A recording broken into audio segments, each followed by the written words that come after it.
सभी साधकों को दीपावली की बहुत बहुत शुभकामनाएं।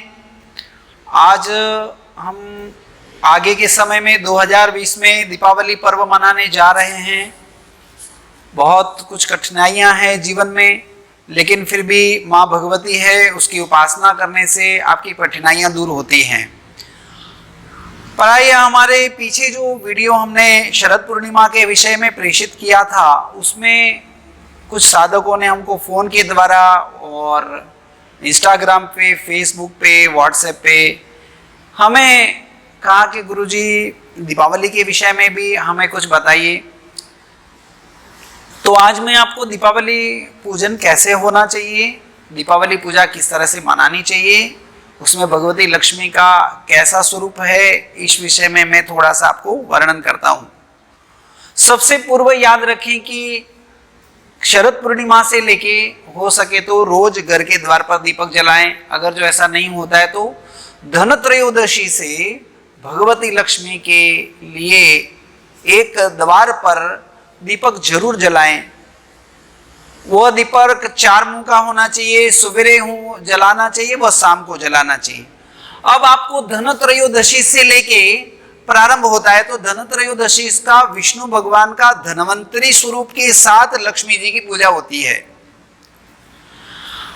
और शरद पूर्णिमा के दिन इंद्र के साथ, इंद्र और इंद्र की पत्नी इंद्राणी के साथ भगवती लक्ष्मी की पूजा होती है। और दीपावली के दिन कुबेर के साथ व श्री गणेश जी के साथ भगवती लक्ष्मी की उपासना होती है। तो सबसे पहले ध्यान रखें कि धनत्रयोदशी के दिन एक ऐसा मैंने तो अपने हिसाब से कुछ किया हुआ है, आप सफेद वस्त्र बिछा दें, उसके ऊपर वहां पर गेहूं का स्थापना किया हुआ है जिसपे गणेश जी को बैठाया है, मध्य में चावल का स्थापना किया है जिसमें मैंने माँ भगवती को बैठाया हुआ है, और ये जो अंतिम है इसमें हमने चावल हरे रंग से रंगे हैं, जो मिठाई का रंग होता है वह। इस जगह पे आप मूंग भी इस्तेमाल कर सकते हैं। तो यहाँ पर भगवान कुबेर की स्थापना होती है और यहाँ पर हमने कलश की स्थापना की हुई है।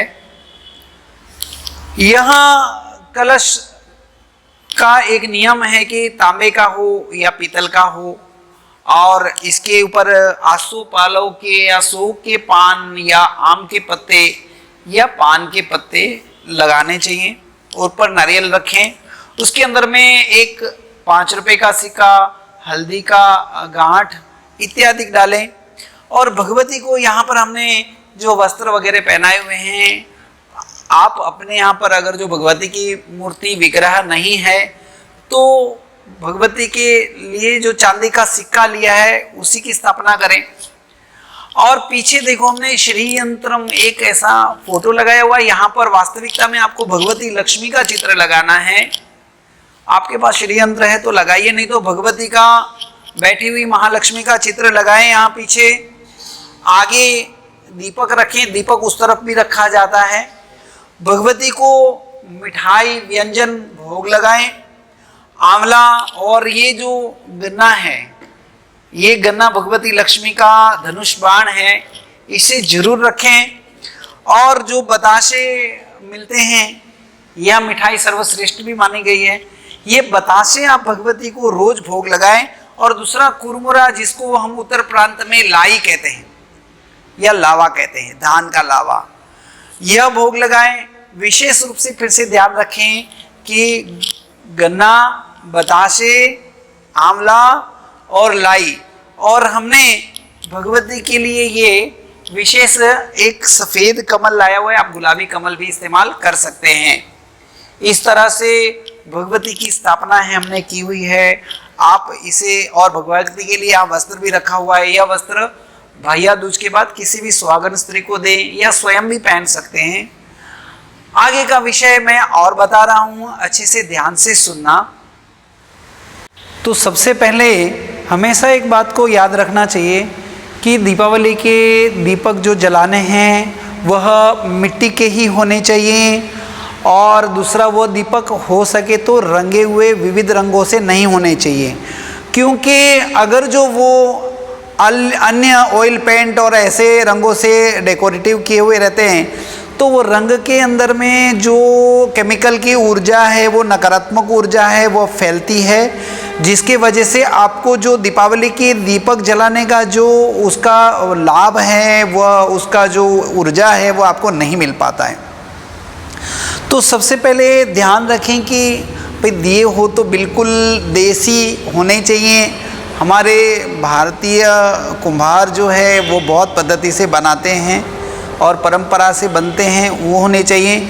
मिठाइयाँ आपकी हो सके तो घर पे ही बनी हुई होनी चाहिए, बाहर अगर जो विश्वसनीय मिलती हैं तो वो भी आप ले सकते हैं। और दूसरी बात हमेशा याद रखें कि दीपावली के दिन हो सके तो जितने भी शुभ मुहूर्त हैं उसको पहले नोट कर लें, और दिन के दरमियान में, रात के दरमियान में या शाम के दरमियान में आप लक्ष्मी की पूजा करें। पूजा करते समय क्रोध ना करें और हो सके तो कोरा वस्त्र ही पहने। एक बात और ध्यान रखें कि लक्ष्मी पूजन के दिन आपने जो घर में धन लिया हुआ है या धन कमाया हुआ है या कोई सुगुन के द्वारा प्राप्त धन है, उसका पूजा जरूर करें। और उस दिन जो है निर्धन की तरह ना वस्त्र गहने वगैरह अच्छे से पहने। और एक विशेष बात की रात भर वह दिया जलते रहना चाहिए, सवेरे स्नान करके और किसी के तरफ ना जाते हुए स्नान करके सीधा भगवती का चेहरा देखें। हो सके तो यज्ञ करें, यज्ञ के लिए ब्राह्मण उपलब्ध न हो तो स्वयं यज्ञ कर सकते हैं। और वो यज्ञ में 108 आहुति दीजिए। ओम श्रीम कमल वासिन्यै नमः, इस मंत्र का जप करके आहुति दें। और आहुति में सफ़ेद तिल, आंवले, बताशे, शुद्ध घी एवं अगर जो औषधियाँ मिलती है तो औषधियाँ उसके अंदर में, जैसे कि शतावरी है, अश्वगंधा है, मुलेठी है इत्यादि। वर्तमान में कुछ हवन सामग्रियाँ मिल रही हैं, वह विश्वसनीय नहीं प्राप्त हो रही, इसके लिए मैं हवन सामग्रियों के विषय में मैं नहीं बताऊंगा। लेकिन फिर भी आपको कोई विश्वसनीय हवन सामग्री उपलब्ध होती है तो आप वह लीजिए। और इसके पश्चात आपको अगर जो 108 जो शास्त्रों में वर्णित औषधियों की हवन सामग्री की आपको आवश्यकता हो तो आप हमसे संपर्क करिए, हम आपको बता भी देंगे, या हमारे यहाँ से उपलब्ध होगा तो हम संस्था के द्वारा आपको भेजेंगे भी। तो इस तरह से दीपावली बहुत अच्छे से मनाएं। और जिसके घर में अगर जो दीपावली के दिन सूना घर रहता है वहाँ लक्ष्मी वास नहीं करती, इसके लिए एक और काले वस्त्र ना पहने दीपावली के दिन। दूसरा, अपने जो भी फर्म है, अपना व्यवसाय है, चाहे छोटा भी व्यवसाय हो, वहाँ पर दीपक अवश्य जलाएं। और जो नारियल रखा होगा दीपावली के रात्रि में भगवती के सामने कलश के ऊपर, वो दूसरे दिन चमकीले लाल वस्त्र में लपेटकर अपने ऊपर बांध दें, अपने दरवाजे के ऊपर बांध दें, अपने व्यापारिक स्थान पर बांध दें, और या तो अपना कारखाना फैक्ट्री है उसमें बांधें। इस तरह से भगवती लक्ष्मी की उपासना में बहुत अच्छी तरह से करें दीपावली के दिन। यदि हमने पुराण की पुस्तकों में सुना है कि स्वाति नक्षत्र में सूर्य रहे और वह स्वाति नक्षत्र में चंद्रमा आ जाए, तो उस दिन अगर जो भगवती का उपासना करने वाला, श्री सूक्तम का पाठ करने वाला, भगवती लक्ष्मी का जप करने वाला 7 जन्म तक दरिद्रता नहीं होती। ऐसे योग जल्दी नहीं आते। एक बात और ध्यान रखिए कि दक्षिणावर्ती शंख या ऐसे अच्छे शंख हैं, वह भी उस दिन दीपावली के दिन पूजा करें। श्री यंत्र चांदी में, स्वर्ण में, तांबे में, स्फटिक में इत्यादि जो भी प्राप्त हो। आज हमने यहाँ देखो चावल से, रंगीन चावलों से हमने श्री यंत्र बनाया हुआ है, जो हमारे साधकों ने आपको दिखाया भी है। वैसे श्री यंत्र की पूजा करें और बड़ों से आशीर्वाद लें, अपने कुल देवता के का आशीर्वाद लें, और हो सके तो अपने पितरों के नाम का एक वस्त्र निकाल कर भी रखें जो किसी गरीब ब्राह्मण को दे दें। आपको कोई भी जानकारी चाहिए और इसके विषय में हमसे जरूर संपर्क करें। कोई बात समझ में ना आए तो जरूर हमसे संपर्क करें। हमारी संस्था है श्री विद्या साधना सेवा संस्था, इससे जुड़ें और साधना के विविध मार्ग अपनाएं और विविध मार्ग से अपनी उन्नति करें। इंस्टाग्राम, फेसबुक एवं व्हाट्सएप इत्यादि से हम संपर्क में आप हमसे कर सकते हैं। और हमारे फ़ोन नंबर भी हमने दिए हुए थे। हाँ, आप बेल आइकन ज़रूर दबाएं और लाइक ज़रूर करें, और ज़रूर आपके मन में आपको ये वीडियो कैसे लग रहे हैं उसका ज़रूर हमको आप बताएं, क्योंकि आपके देखने से ही हमें उत्साह होता है, हमारे प्रोत्साहन मिलता है और वैदिक परंपरा को जीने का प्रयत्न करें। जय भगवती, जय महालक्ष्मी, जय कमलवासिनी। हमारे हिंदू नववर्ष में हम मिलेंगे। जय भगवान।